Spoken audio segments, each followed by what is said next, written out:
precisando ouvir a tua voz, falando ao meu coração. Fala comigo quando estou só, ou no meio da multidão.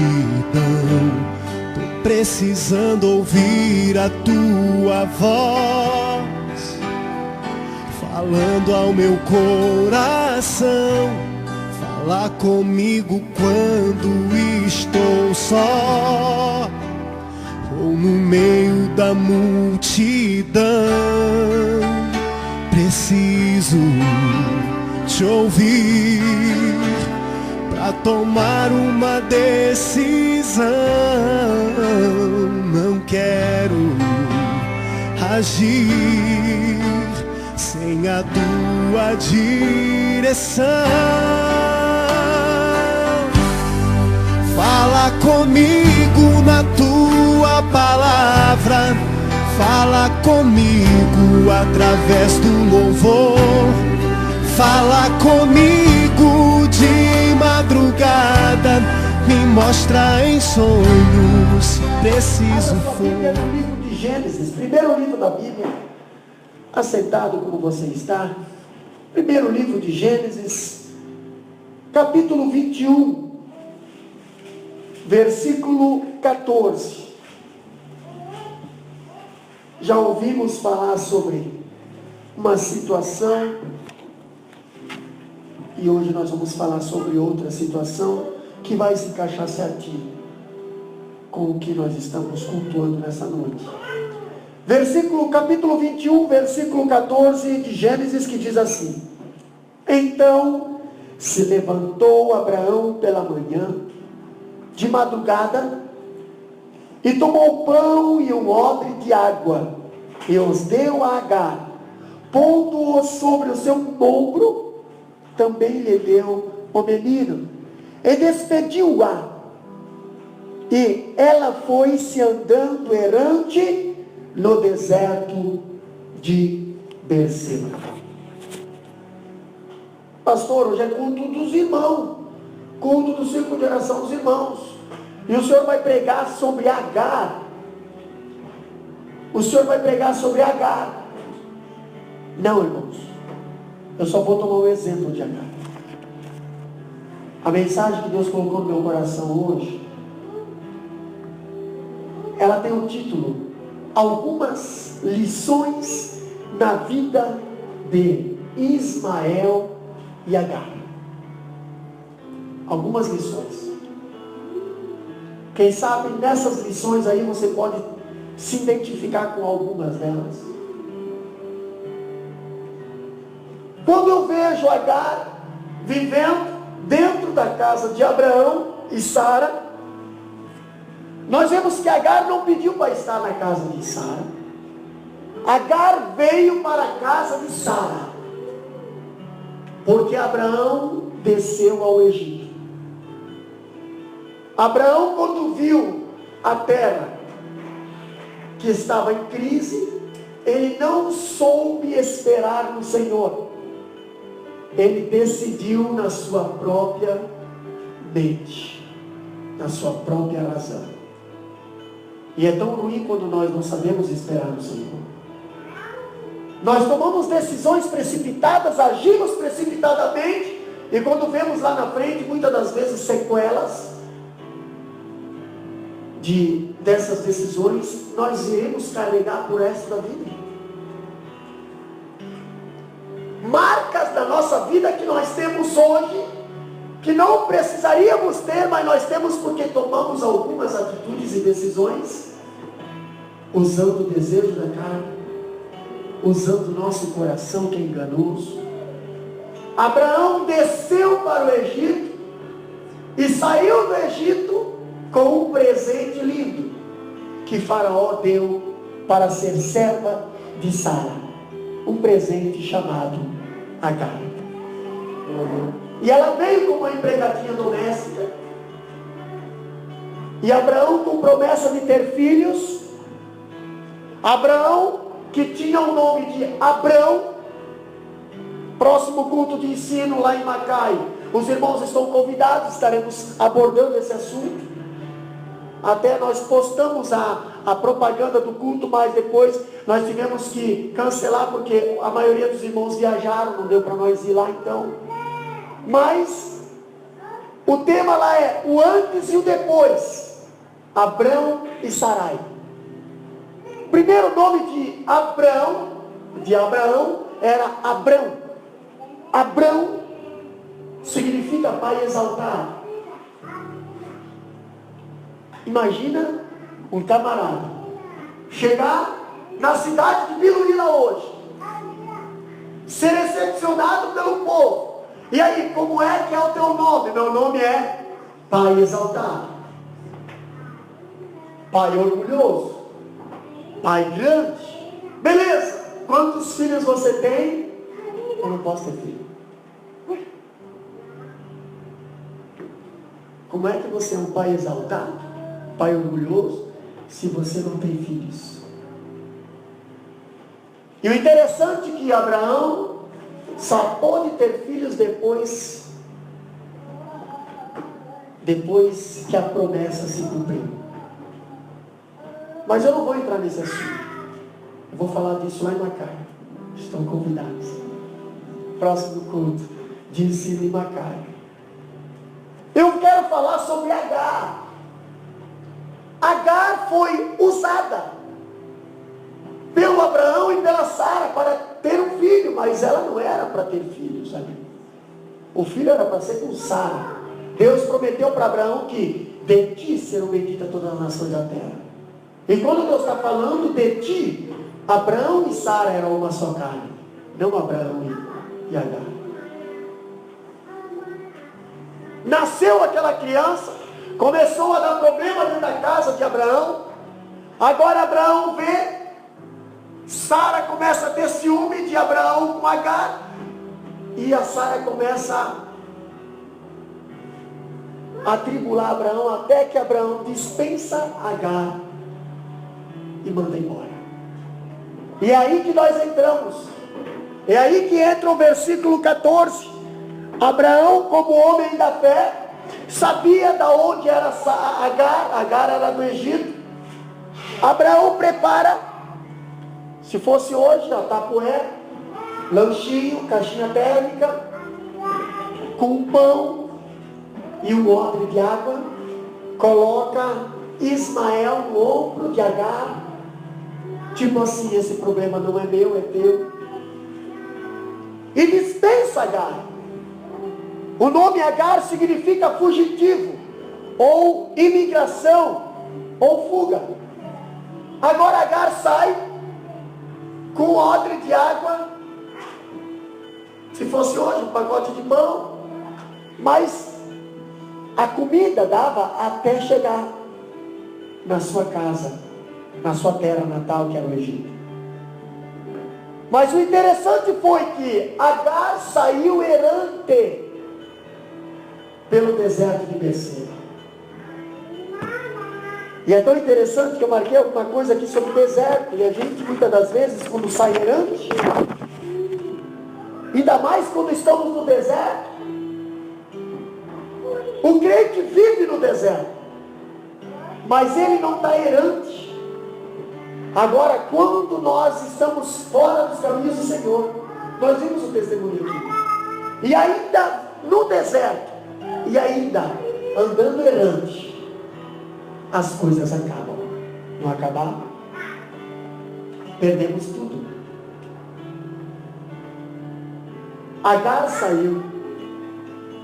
Olha só, meus irmãos, o deserto de Negueb, onde foi que Agar estava perdida, ou estava andando errante, ele é o sul de Israel, e é o mais seco, com apenas 50 milímetros de chuva por ano. Você já imaginou isso? 50 milímetros. Santa Catarina por ano. Santa Catarina é minha terra, lá no sul. Sul é meu país. Santa Catarina por ano chove cerca de 1.200 a 2.300 milímetros por ano. Só o estado de Santa Catarina. Pois é. Para você ver para onde e aonde que Agar estava perdida. Num lugar onde 50 milímetros de água por ano só chovia. Mas espera aí, pastor. Em Queensland, vamos aqui para nós aqui, com os ciclones e as inundações que sempre acontecem de janeiro a março, aqui chega a chover 450 milímetros de janeiro a março. Então você faz uma soma mais ou menos do ano inteiro. Mas aqui quase não costuma chover, mas ainda tem água se você cavar poço. Só para você imaginar para onde que Agar, ou aonde Agar estava perdida. E eu fico pensando aqui, meus irmãos,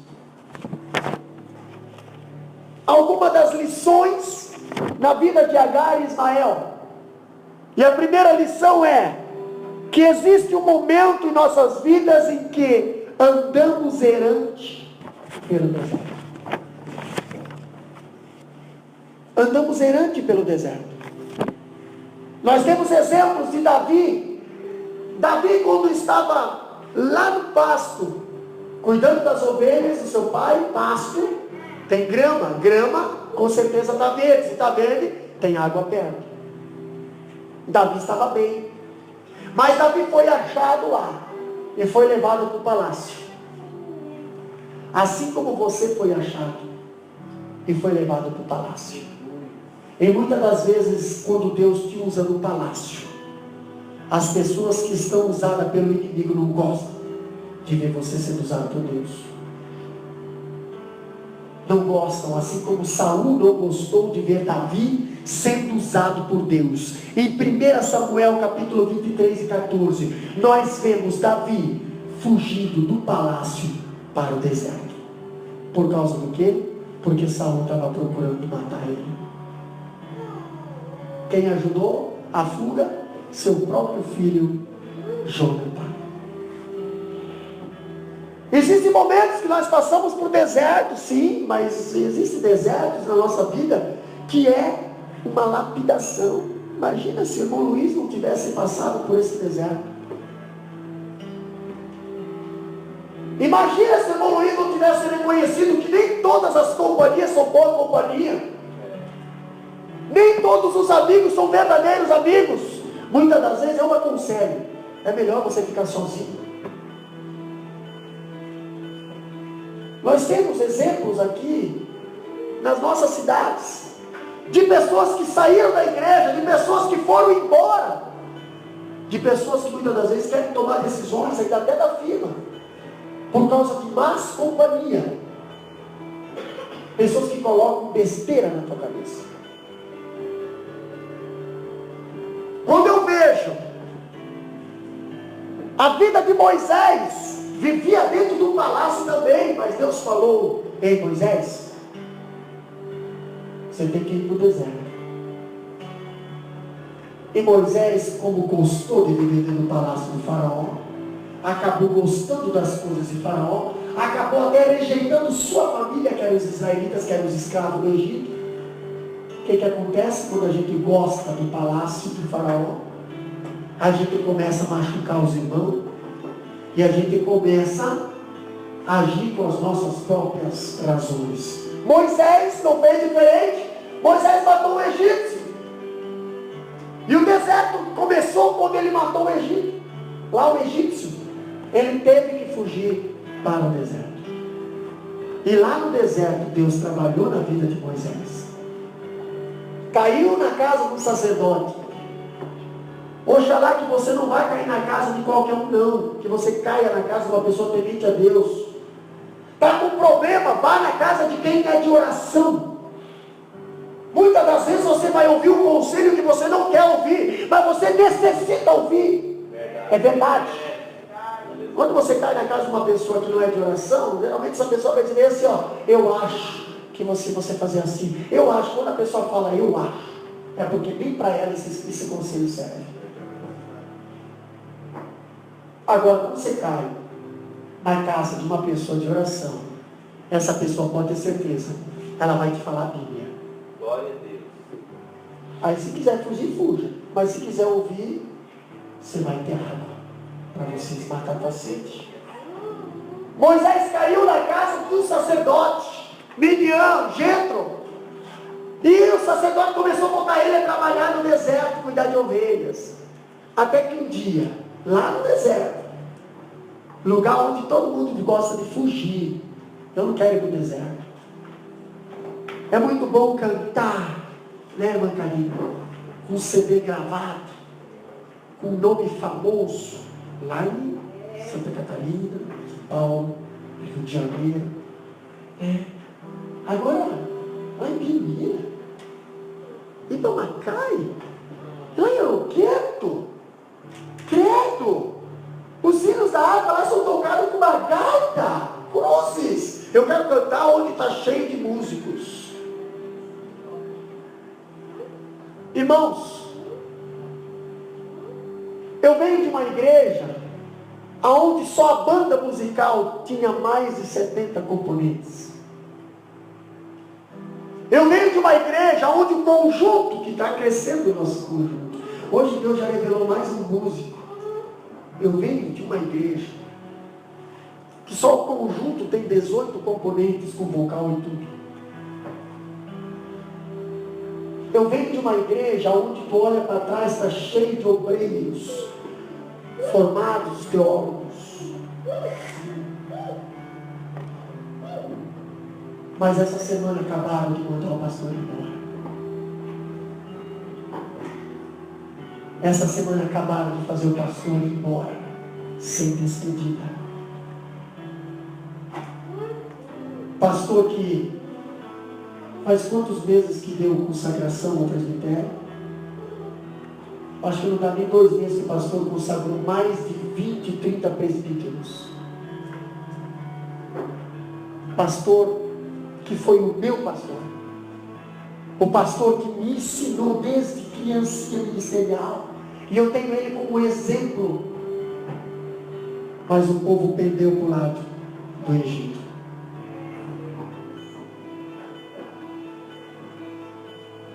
E eles não gostaram mais. E mandaram embora. Não tem problema. Vai faltar igreja.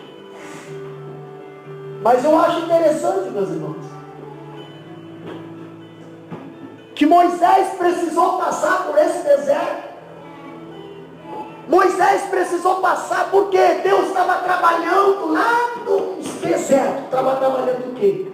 Estava trabalhando a vida dele. E outra, Moisés precisou passar lá no deserto porque foi lá no deserto que Deus se revelou para Moisés. Não é no auge da tua carreira, não é lá nos palacetes que a glória do Senhor vai se manifestar, numa sarça, vai ser lá no meio do deserto. Você sabe quando você sente teu coração quebrantado? É quando você sente a necessidade de Deus, é quando você está no deserto. Quer ver? Você está com problema? Está com problema de enfermidade? Está com problema de justiça? Está com problema de financeiro? Pode ter certeza. Tu está querendo depender de Deus. Mas quando você está bem, entendeu? Quando você está de boa, você está com a tua família formada, você está com todo carro zero na garagem, você está com todo mundo ali, beleza, você esquece Deus. Você esquece. Você vê uma sarça ardendo, mas pegou fogo. Imagina Moisés vivendo aqui na Austrália. E Deus tentar falar com ele através de uma sarça ardente de água no Marcelo. Ele vai olhar assim.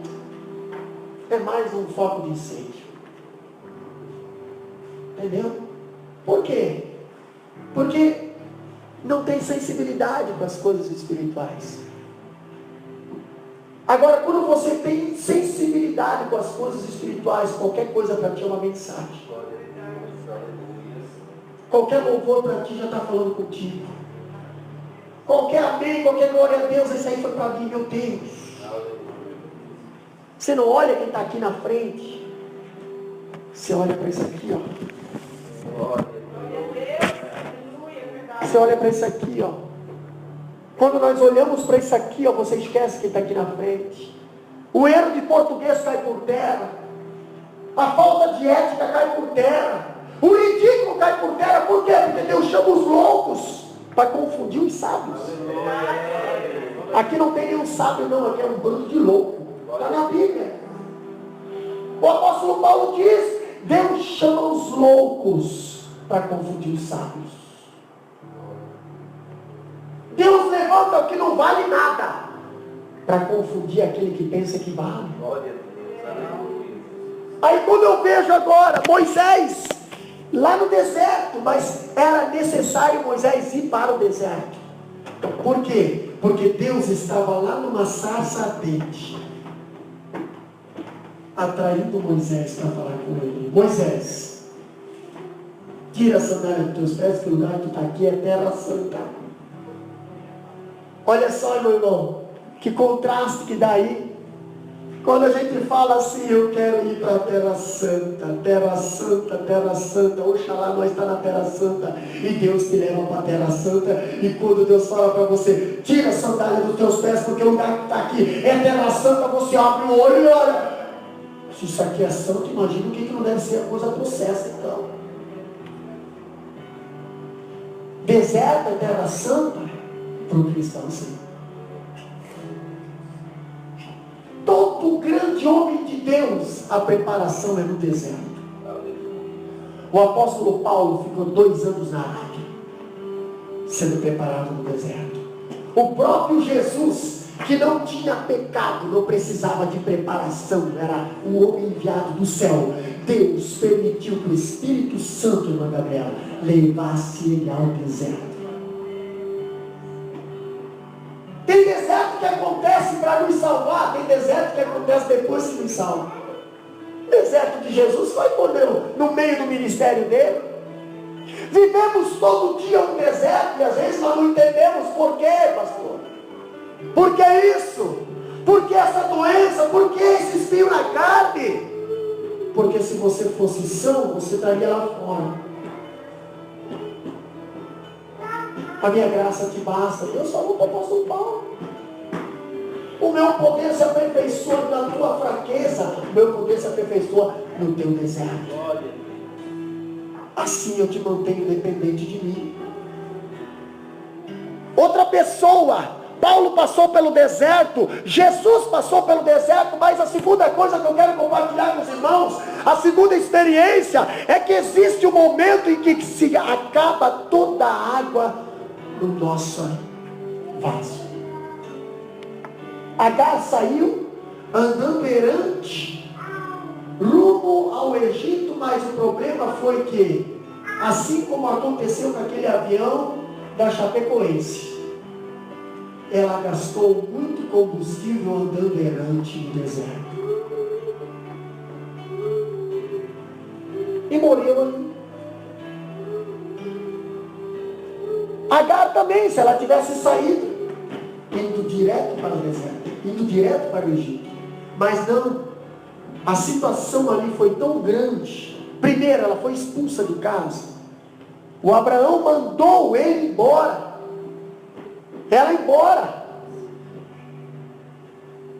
O Abraão botou ela de madrugada, vai agora, não queremos mais você aqui. Você já foi expulso de casa alguma vez? Já foi expulso de casa? Você já sabe a sensação de ser rejeitado? Não quero mais você aqui.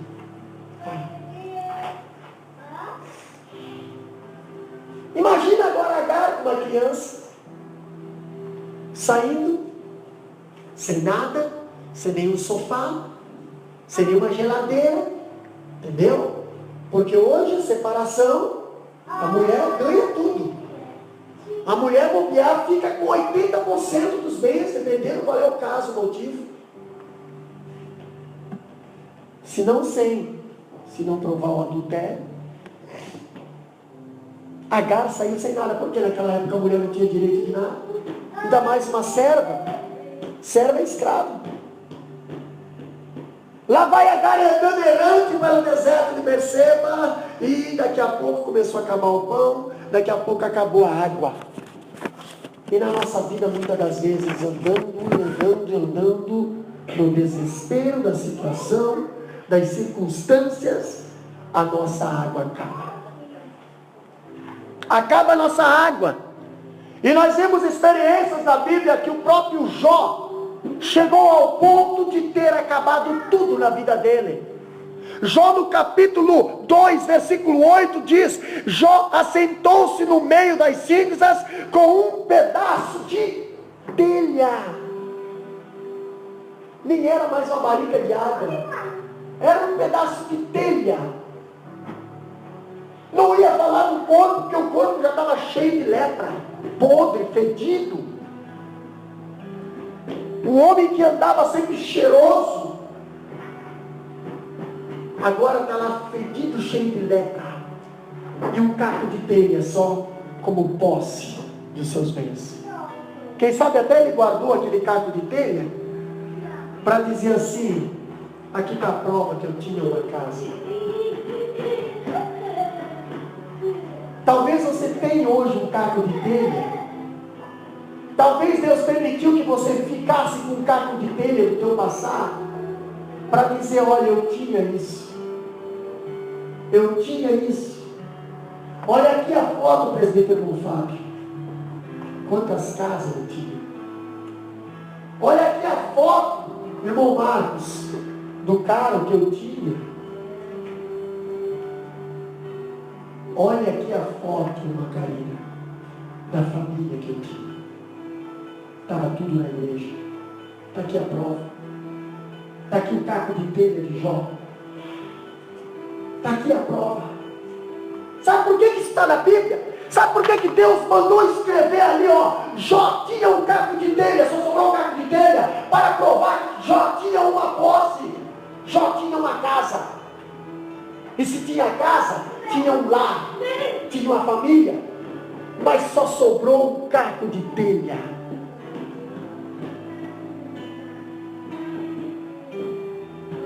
Existem momentos na nossa vida que a água acaba. Nós vimos Elias passou pelo deserto também, quando foi lá.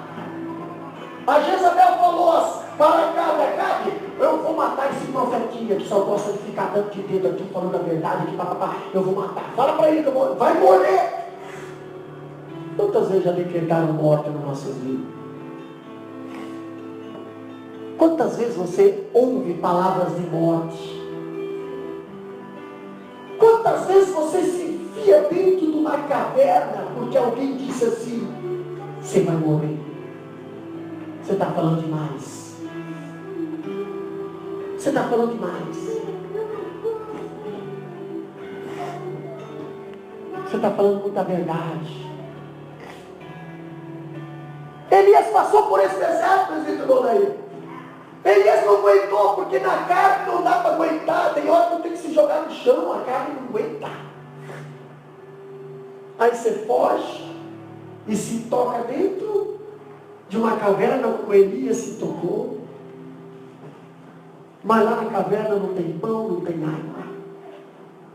Elias não tinha suprimento. E diz a Bíblia que o anjo chegou lá em Elias. Elias, acorda, Elias. Acorda, Elias. Tem pão e água aí para você. Elias levanta, come, come de novo. Elias levanta, come de novo. Tem pão e água aí para ti de volta. E diz a Bíblia que Elias caminhou 40 dias e 40 noites com aquela água. Elias recebeu a água que mata a sede por esta vida. Aquela água que a mulher samaritana também recebeu de Jesus. Existem momentos em que todas as nossas esperanças se acabam. E quando aquela mulher, Agar, chegou lá no deserto, o neném já era uma criança, já andava. Começou a pedir: mãe, eu quero água. Mãe, eu estou com sede. Mãe, eu estou com fome. Mãe, eu estou com sede. Mãe, eu estou com fome. Mãe, eu estou com sede. Daqui a pouco não tinha mais o que dar para comer. Não tenho.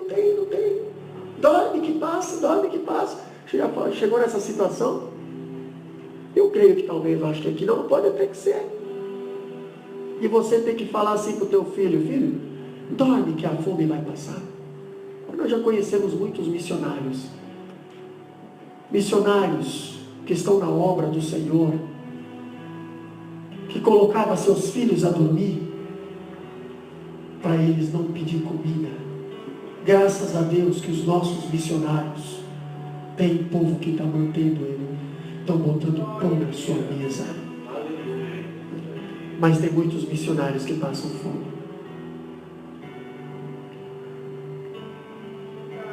Agar estava naquela situação onde Ismael estava pedindo água, chorando.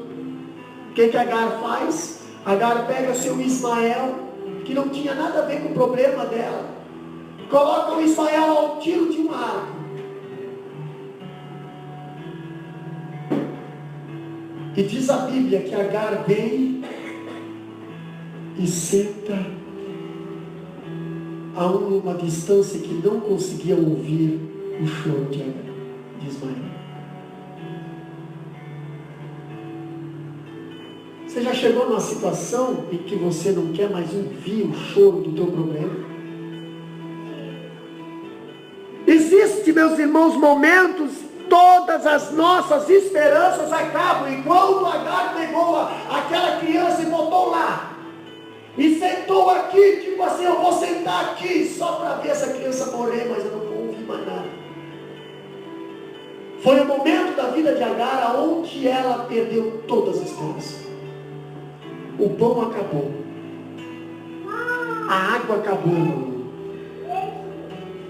Agora, a última coisa na nossa vida, que não deveria acabar, mas a vida de Agar acabou também, foi a esperança. E diz a Bíblia que aquela criança gritava lá. Gritava. Quem sabe uma criança que, assim como essas crianças aqui, viam os pais clamarem ao Senhor, viam os pais servindo ao Senhor, porque conviveu com Abraão um bom tempo. Aquela criança começou a clamar: oh Deus do meu pai, eu não quero morrer aqui no deserto. A minha mãe já me abandonou. Mas tem um versículo na Bíblia que diz assim: pode a mãe esquecer, não esquece.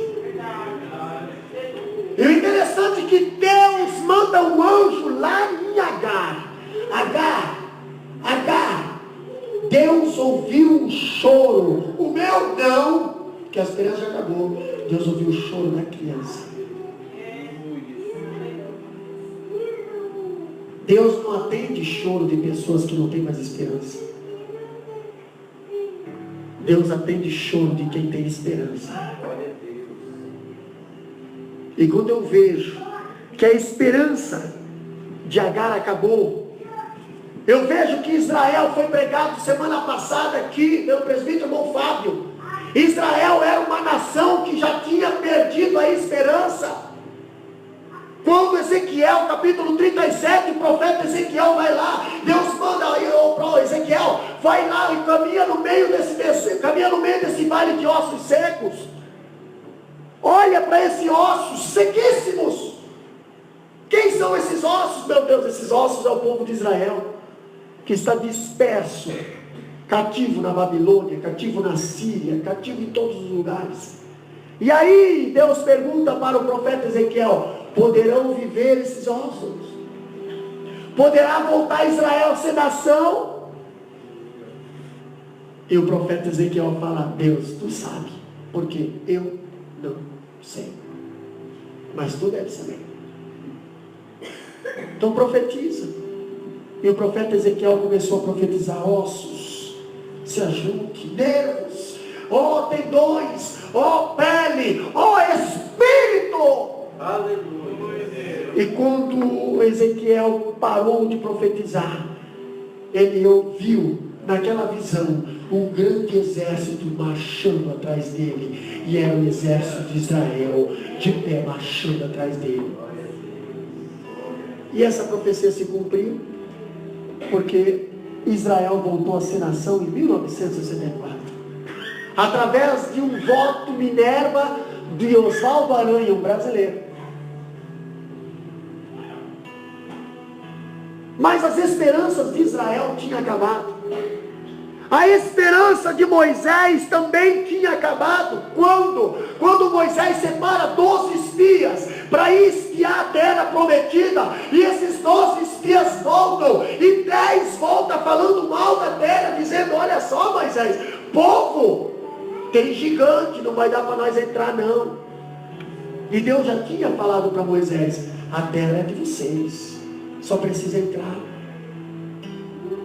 Mas teve 10 falando contra, e o Moisés sofreu ali bastante. Essas pessoas que falam contra, geralmente eles levantam um motim, eles fazem um grupinho. Olha só, o Moisés está dizendo que vai conquistar, mas é difícil, mas é isso, mas é aquilo, e começa a se levantar contra. Só sobrou 2 espias para defender Moisés ali. Mas aqueles 10 espias usados por Satanás quase botaram Moisés a ser apedrejado pelo povo. Teve hora que Moisés quase perdeu a esperança. Mais uma pessoa, pastor, a viúva de Naim, que estava saindo da cidade com o caixão do seu filho, estava indo enterrar. Ah, pastor, onde é que estava a esperança? Estava ali. Que a pessoa que tem esperança não sai enterrar. A pessoa que tem esperança faz que nem a sunamita. A sunamita não saiu fazer o cortejo fúnebre, Diácono Marcelo. A sunamita deixou o filho lá na cama do profeta. Eu vou atrás do profeta porque eu tenho esperança. O meu filho vai profetizar. Ei, sabe por que não ressuscitou o teu problema ainda? Porque você perdeu a esperança e já está fazendo o cortejo fúnebre do teu problema. Se você tivesse deixado o teu problema lá aos pés do Senhor, Deus teria dado fim a esse teu problema. Não, a esperança já acabou, não vai mais se salvar, acabou-se, vou fazer um cortejo fúnebre. E a esperança da viúva de Naim era assim, ó, estava saindo da cidade, mas Jesus tinha um projeto naquela família. Por isso Jesus estava entrando naquela hora na cidade e dizer: Esquife, levanta. Aquele morto se levantou, e aquele cortejo fúnebre virou cortejo de vida. Aquela multidão que estava descendo quando encontrou Jesus começou a subir de volta. Existe um momento em que não podemos fazer nada, nem por nós, nem pelos que nos cercam. Não tem como fazer. Ou é Deus que entra na nossa causa, ou não tem.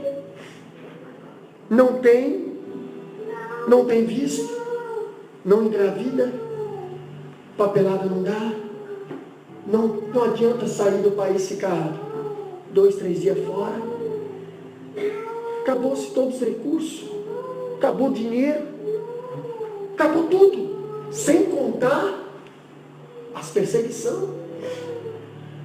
Existe momento que não consigo fazer mais nada, acabou, zerou. Agora Deus, agora é Deus. Até agora era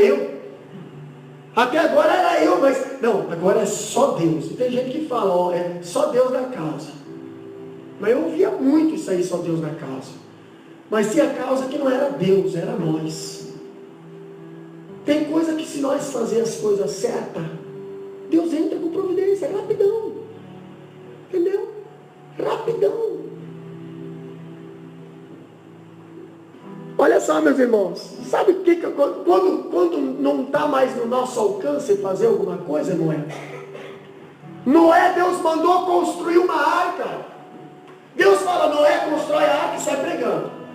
Deus vai destruir. Deus vai destruir. Deus vai destruir. Deus vai destruir. A arca está aí para entrar. Vamos lá. Come on, please. Come on. Beleza. A hora de nós falar a verdade, a hora de nós pregar é agora. Mas ninguém quer saber. Não. Beleza. Agora, sabe quando que nós não podemos mais fazer nada por ninguém? Nem pelos nossos. Nem pelos nossos filhos, irmão Mário. Nem por ninguém. É a hora que você entra na arca. E Deus fecha a porta. Aí você está lá dentro da arca. E aí você começa a ouvir lá de fora. Ô Noé, abre a porta para o teu pai aqui, Noé. Abre a porta para o teu sobrinho. Abre a porta para o teu vizinho. Noé, te ajudei a construir essa arca. Quantas vezes, Noé, eu fui contigo para marcar e para Biluíla? Quantas vezes, Noé, até eu ajudei a manter esse trabalho, Noé? Noé, eu ajudei a construir essa arca, Noé, e agora? Estou do lado de fora. Pois é, era para você estar do lado de dentro. Entendeu? Era para você estar do lado de dentro da arca, mas a minha parte era falar, era pregar, era convidar. A tua parte era decidir, não se decidia. Tem horas que nós não podemos fazer mais nada, nem por nós, nem por ninguém. Abraão nada pôde fazer pelos sodomitas. Abraão pediu, Deus, se tiver justo lá nas terras de Sodoma e Gomorra, você vai destruir? Não, não vou destruir. E Abraão foi diminuindo de 100, 30, 40, 10, até chegar em 1. Deus falou, se tiver 1, eu não destruo.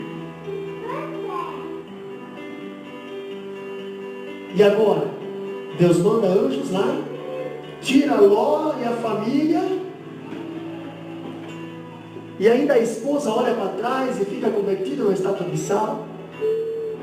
Deus manda Ló ir para uma localidade, Ló vai para outra.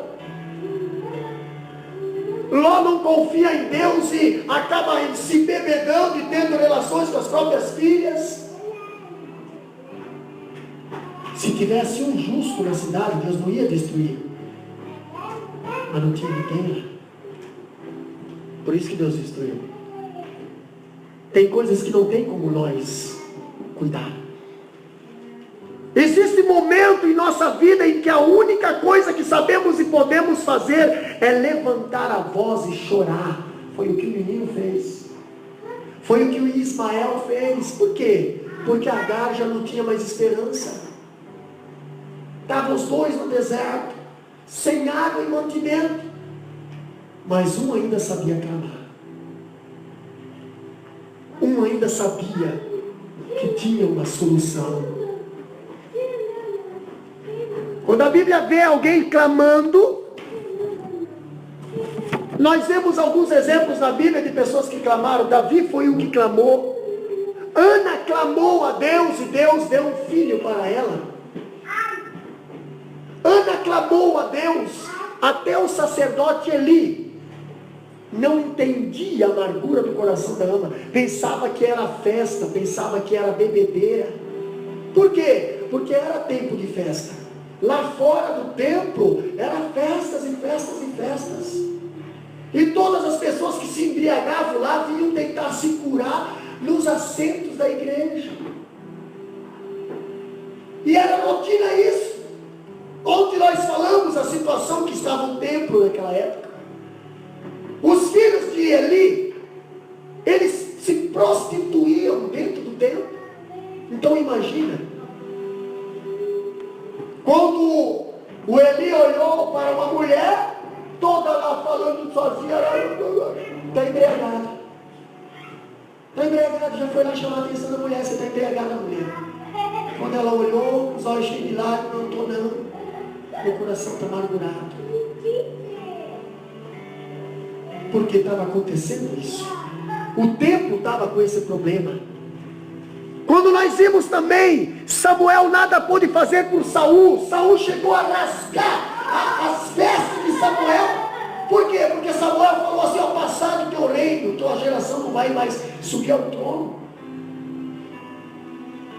Em vez de Saul esperar o Samuel para o sacrifício, não, eu vou fazer o trabalho do Samuel. Samuel está demorando demais, aliás, Samuel está velho, eu vou fazer aqui o trabalho que é para o Samuel fazer. E acabou sendo rejeitado por Deus. E Samuel até teve pena de Saul, ainda intercedeu por Saul, mas ele nada pôde fazer quando veio 1 Samuel capítulo 16, 1. Ei Samuel, Deus falando com o profeta, até quando tu vai ter dó de Saul? Samuel não pôde fazer mais nada, porque Deus falou, eu já tenho rejeitado. E tem pessoas que dizem bem assim, tem pessoas que brincam com as coisas de Deus, acham que até no último minuto eu tenho chance de ser salvo. Minuto não, irmão. Saul foi rejeitado antes de morrer. Saul foi rejeitado no 3º ano do mandato dele. Ele reinou ainda 40 anos. 37 anos ele reinou sem a presença do Senhor. Morreu e os filhos dele foram esquartejados e pendurados nos muros da cidade do inimigo. Foram troféu para o inimigo. Samuel não pôde fazer nada.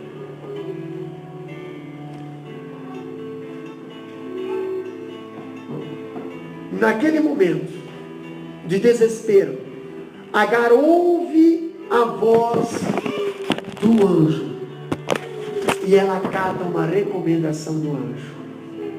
O que está acontecendo, Agar? Deixei meu filho lá para morrer, porque eu não suportava ouvir a voz do meu filho. Não suportava ouvir a voz do meu filho. Agar, o que está acontecendo? O que está acontecendo? Acabou a água, acabou o pão, acabou o suprimento, acabou tudo. E agora? Agora até meu filho eu estou deixando lá para morrer. Agar, te levanta, Agar. Quando Agar se levantou, quando Agar começou a crer naquela voz, a esperança de Agar começou a ressuscitar. Quando Agar se levantou em obediência à voz do Senhor, o anjo fala assim, olha Agar, vai lá e pega água. Agar consegue enxergar um poço. Por que até ali Agar não enxergava um poço? Por que até ali Agar estava reclamando, deixou o Ismael lá na frente, sentou aqui, pediu morte, eu quero morte, agora eu quero morrer. Não dá mais. Estou sozinha aqui. E chega o anjo e diz, levanta e vai lá pegar água para dar para o menino. Tem um poço ali, eu nem vi. Pois é. Sabe por que muitas das vezes nós estamos perto do poço, passando sede? Porque nós só pensamos em nós. Vamos começar a pensar em Deus. Começa Deus, coloca em Deus em primeiro lugar na tua vida, que tu vai ver poços bordando na tua vida. Tu vai ver águas fresquinhas em desertos escardantes. Agar, no capítulo, a Bíblia fala bem assim, Agar vai até o poço. Nós vimos em João capítulo 4, versículo 1 a 3, Jesus e a mulher samaritana. Quem é que estava no poço? Jesus. E quando Jesus está no poço, a água é diferente. Quando Jesus está no poço, uma mulher que diz que não tem marido, Jesus revela, tu tinha 4. E esse que você tem agora não é teu. Quando nós vimos o anjo falar para Agar, vai ao poço, enche, dá de beber para o teu filho. Nós vimos o Salmo 65 falar assim, enche de água a tua vasilha. Deus está te mostrando poços nessa noite. Talvez a tua vida está sendo um deserto, mas porque você só está pensando no teu problema, começa a pensar na solução do teu problema. Você vai ouvir a voz de Deus no teu coração dizendo bem assim, levanta. A primeira coisa que eu quero é que você se levanta. O teu ato de se levantar é você colocar a tua esperança em dia. Se levanta. Na medida que você se levanta, Deus vai abrir os teus olhos. Você vai enxergar poços na tua vida. Você vai enxergar poço que vai suprir a sede, a tua necessidade. E a Bíblia fala que o anjo falou: vai lá, levanta, pega a água e dá de beber para o menino, porque eu tenho promessa, dali vai sair nação. Se depender muitas das vezes de ti, esse menino vai à morte, assim como aquela mulher, a viúva de Naim, se dependesse dela, o menino ia ser enterrado. Por que Marta e Maria não esperaram Jesus voltar? Não, se dependesse da esperança deles, os Lázaro estaria ainda na cova hoje. Ainda quando chegou Jesus, eles vieram dizer, botando a culpa em Jesus: se tu estivesse aqui, meu irmão não teria morrido. Mas a esperança morreu. E muitas das vezes nós deixamos de receber milagre por causa da esperança, porque nós mesmos não acreditamos mais. Mas a palavra de Deus diz hoje para mim e para você: levanta nesse deserto. Levanta a tua vida nesse deserto. A palavra de Deus fala para você: levanta, que tem um poço aí na tua frente para você beber. Glória a Deus. Levanta, que eu tenho providenciado água fresca para a tua vida. Aleluia. Levanta aí, que eu tenho providenciado uma provisão para a tua vida no meio do deserto. Tu vai chegar ao destino sim, mas você só vai morrer se você estiver andando errante. Mas a Bíblia diz que ela é a luz e a bússola do nosso caminho. Glória a Deus. Você só vai andar errante se você estiver fora e longe da palavra de Deus. Quem está longe da palavra de Deus, quem rejeita a palavra de Deus, quem não tem compatibilidade com a palavra de Deus, anda errante, toma decisões erradas, tem atitudes erradas, vive uma vida errada. Por quê? Porque está no deserto, está passando sofrimento, a esperança acabou e não tem água para matar a sede. Mas Jesus fala bem assim: eu sou a água viva. Eu venci, você também vai vencer. Se coloca de pé. Mãe Karine estará adorando o nome do Senhor nesse momento. Eu quero orar pela tua vida. Quem sabe você está aqui em Agar, passando por um deserto. Quem sabe você foi colocado num deserto. Quem sabe você está no deserto por causa da situação de alguém. Quem sabe você saiu errante para o deserto e você muitas das vezes foi tomado decisões, direções ao teu ponto de vista, não no ponto de vista de Deus, e você tem acabado com todo o suprimento da água e do pão, e agora você está pedindo a morte. Mas Deus diz: eu tenho vida para você, eu ainda tenho projeto, eu ainda tenho promessa, eu ainda quero te usar e você está morrendo. O anjo aparece para você nessa noite e diz: sobre o poço aí na tua frente. Ele é a pessoa que precisa da água do poço. A água do Senhor Jesus mata a sede da vida eternamente. Não rejeita só por causa do deserto. Você precisa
sonhos, se preciso for.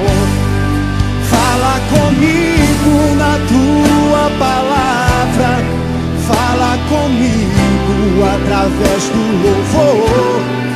Fala comigo de madrugada, me mostra em sonhos, se preciso for. Fala comigo, fala comigo através do louvor. Fala comigo de madrugada, me mostra em sonhos se preciso for. Fala comigo na tua, fala comigo, fala comigo de madrugada, me mostra em sonhos se preciso for. Fala comigo na tua palavra, fala comigo através do louvor. Fala comigo de madrugada, me mostra em sonhos se preciso for.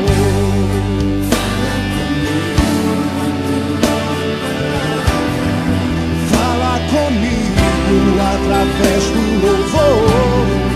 Fala comigo de madrugada, me mostra em sonhos, preciso for.